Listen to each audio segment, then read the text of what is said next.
there, Evan Hirsch here. Welcome back to another episode of the Energy MD podcast, where we help you resolve your chronic fatigue, long COVID, and MCAS by finding and fixing the real root causes of your symptoms, a combination of heavy metals, chemicals, molds, infections, and trauma, what I call the toxic five. So really excited about today's episode because today we're going to be speaking with a participant in our program, and we're going to hear how they resolve their fatigue and other symptoms. So sit right back and let's jump into it. What's your energy and what can you do now that you couldn't do before? Perfect. So I'll go ahead and start with energy levels and symptoms beforehand. So energy level, I put it at a 6 out of 10. I mean, I wasn't like completely in the garbage can, but 60% out of 100% still a failing grade. It's still an F. It's not a passing grade. So there was that. And I would actually have to, several days out of the week, I would wind up taking naps during my lunch break instead of eating food, just to have enough energy to get through most of my work day. And then symptoms I had was like couldn't even come close to sleeping more than like 4 hours at a time. Like I would clock out for a bit and I'd just wake up periodically throughout the night. And I knew that was like the biggest part about it was having that as issues. I'd also have strange muscle spasms, muscle cramps, and digestive problems. And I wasn't able to digest food properly, and my diet was super limited. I mean, I was down to just like lean meat and vegetables because everything else would set me off. It didn't matter what it was. And even then, with that diet, which was mostly antifungal anyway in nature, I was slowly becoming like what's the words I'm looking for? Allergic to more food groups over time. So I'm like, well, if this continues up, I'll be allergic to everything and I won't be able to eat anymore. So I had to do something about it, and none of the doctors I ran into could seem to solve the problem. So that would answer that question. And I think you had another one. What was the other ones there? So there was the energy level, symptoms, and then where I'm at now, or was there anything else? So I guess then where are you at now in terms of your energy? I put it like at an 8.5 out of 10. It's catching up pretty quick. I'm undergoing PT right now. To catch up on that, I can finally do PT no problem when I don't have to take naps throughout the day. The PT's to catch up on the atrophy I've had sitting in a chair. I have a desk job on top of no energy, so I was basically not moving at all. Pretty lethargic. So going through the PT program, I've built up. I used to have like hip and lower back pain as well, but that wasn't really related to the diet. The fatigue caused me to sit too long, and then I wasn't hardly moving, which started atrophying other parts of my body. So all the, musculoskeletal issues started to pop up as well. Right. So I'm almost at the end of that. I'm only going 1 day a week now, and if I sit in a chair, I could sit in a chair for several hours on end before any pain shows up. And it used to be it would show up in 15 minutes. So that's a big deal too. But I needed to take care of the energy first before I could do anything else. So it's like one step at a time. So the energy levels are catching back up. So basically what I'm doing is, now that I'm starting to reverse all that atrophy, I'm getting to the end of that progress. I just picked up a gym membership less than a week ago. So now I'm working my way in that direction. And I'm keeping the diet the way that it was, because obviously it was very effective. I'm going to start exploring other diets, more in the realm of muscle building and sports nutrition and stuff like that, and moving myself in that direction. But of course, those are slow changes. And I would put it at energy 8.5 or 9. I'm really, really high energy at this point. I don't take any naps during the day anymore. Haven't needed to. Energy levels have been pretty consistent. I can sleep a good 6 to 7 hours. I haven't hit a full 8 in one shot, but it's a far cry from the 3.5, 4 I was getting before. So it's almost doubled. So nice. One step at a time. But yeah, it's happening. Nice. And then what would you say you can do now that you couldn't do before? Actually stick to an exercise program 3 days a week. and stay awake all day. So stay awake for, 14 to 18 hours without having to take a nap or falling asleep or clocking out or at least dozing off at the keyboard, So that's huge. And the second one is I can now, I take walks around the block. I can walk for more than a mile with no issues, no pain, no running out of breath, no energy decline. That's a big change too, because originally I couldn't even hardly get around the block. So that was a big deal as well. Nice. And so what do you think helped you most in the program? Was it a supplement? Was it your one-on-ones? Was it the groups? What would you say? I would say the most helpful was the supplementation and the workbook, because I could usually go to the workbook to get most of my answers. And then if I had any residual questions that the workbook and the online portal with all the videos couldn't answer, then I could bring that up in the Zoom sessions afterwards. So that was like the safety net for questions that couldn't be answered.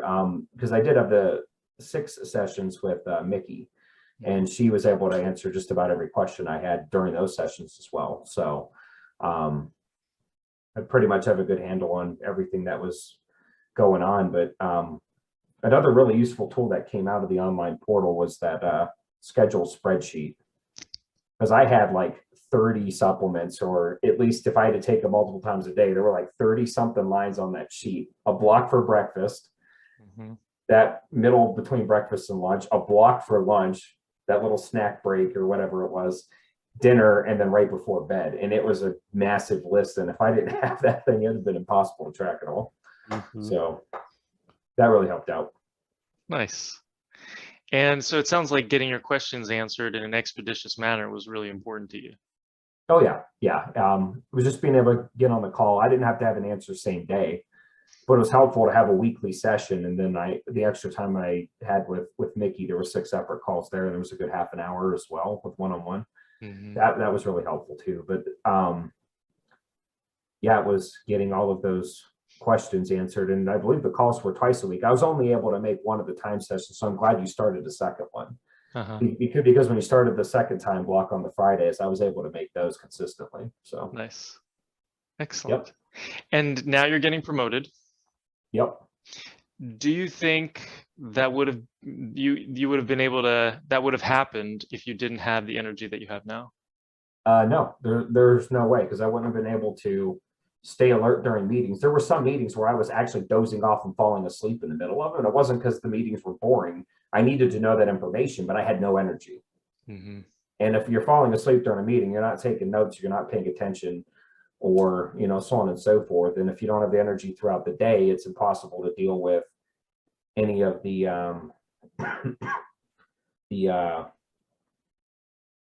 those moments where you need the energy, like we just had the server go offline, or we have a new hire and they haven't been able to get access to this thing for a week straight and their manager's angry, that kind of thing. You got to deal with people and all the whole range of emotions. And when you lack energy, you become irritable, and then you start wrecking those situations and you make them worse. I mean, it sounds goofy, but like if you really think about it, I mean, you're not going to make the right choices unless you have the appropriate energy levels day to day in order to handle that.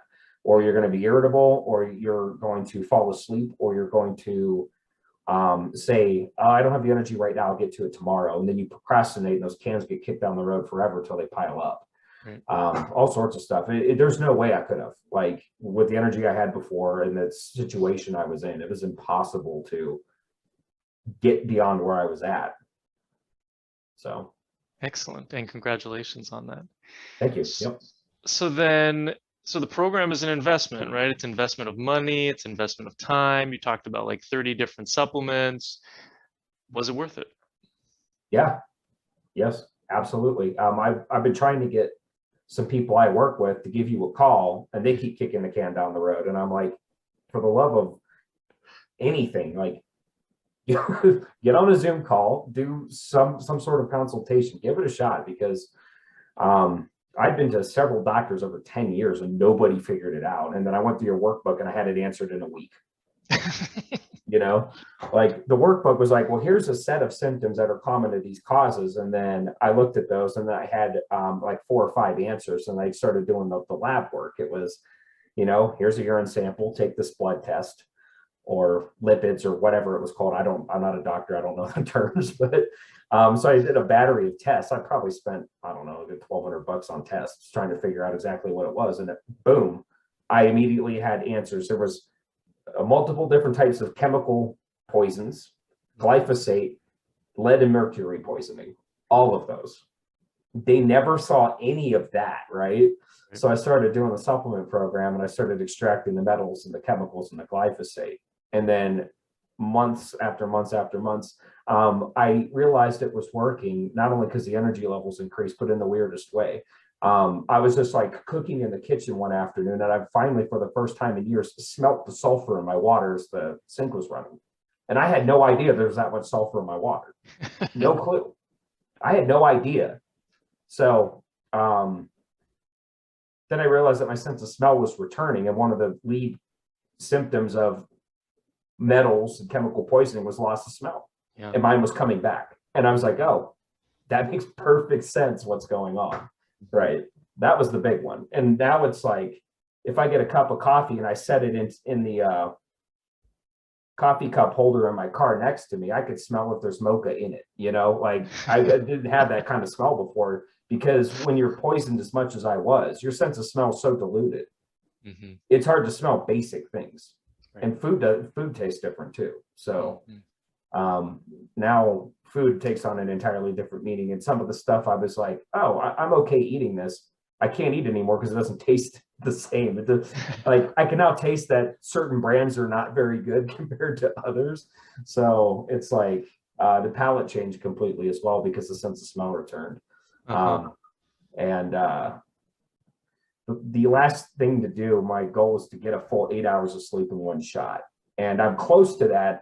I'm not quite there. That seems to be the last thing that's healing, but still there's massive progress across the board. And I'm just going to stick with it. I'm still taking some of those supplements. I mean, I think the last time I took a metals test, I don't have the lead poisoning anymore. That's gone. Awesome.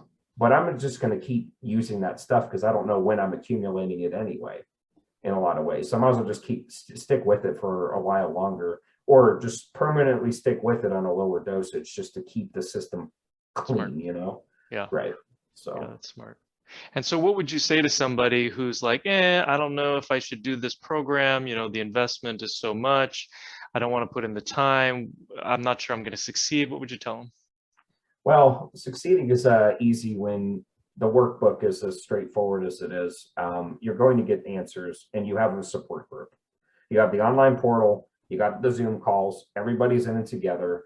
And if you're falling short in any area, you've got a bunch of people to reach out to. So you're not in it by yourself. You don't go to the doctor, have them give you, here is your pill, which will just only like cover a symptom. It's like, if you got a fire alarm going off in your house and you go up and you cut the cord to stop the fire alarm from ringing, but there's still smoke in the house, you're not healing, and it's not working. That's what conventional drugs are doing. They're just snipping the fire alarm so you don't hear the sounds anymore. Right. So they're basically just covering symptoms. And if you don't take care of it now, I mean, the symptoms you're going to have that you're silencing, those underlying health issues are going to compile over time. Like, and I'll give you an example with me. When I lacked the energy, I sat more often, which atrophied my muscles, which gave me joint pain. And then with joint pain comes other forms of disease. Mm-hmm. And it's going to compile from there. If I didn't get the glyphosate out of my tract, I would simply become more allergic to foods over time, as my body would be trying to fight something that it can't. Right. And then over time, I would have other health issues because I wouldn't even be able to eat normal. And it compounds over time. And it's like, if you're worried about the investment now, think about your medical bills 30 years in the future. They're going to be way worse than anything you're getting charged right now for a program. I'll leave it at that. It's going to be way worse. And I don't think your insurance is going to cover you forever anyway. So that's true. And it is we'd like to talk about it as an investment because there's a return on the investment, right? You get your energy back, you get your life back, you get to have more fun, travel, whatever it is that people haven't been able to do. And in my case, I now have the energy to get a promotion, which means I directly make more money. And because I get to use that track for X amount of years at the new salary, I've more than covered the cost of the program. Right. So it is literally an investment. I'm getting a return on investment on it. Right. So yeah, I mean, absolutely. And that's a really good point. And that's actually really common. It was a kind of a byproduct that I wasn't expecting, where people are like, I have more energy and now I'm making more money. And, you know, it's kind of like, yeah, it's a different, then all of a sudden the investment is a lot more transparent. Yeah. Yep. Well, awesome. Well, Justin, thank you so much for hanging out with me today. I really appreciate you taking the time and sharing your story with us. Absolutely. So if you have chronic fatigue, long COVID, or mast cell activation syndrome, and you're looking for help, check us out at energimdmethod.com. We have a program for almost every single budget, and we're here to help. I hope you learned something on today's podcast.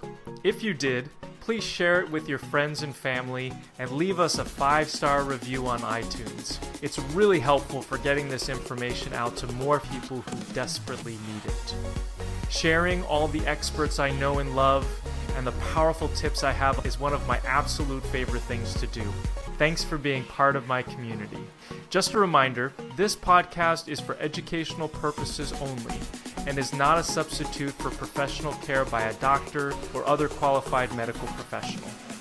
It is provided with the understanding that it does not constitute medical or other professional advice or services. Thanks for listening, and have an amazing day.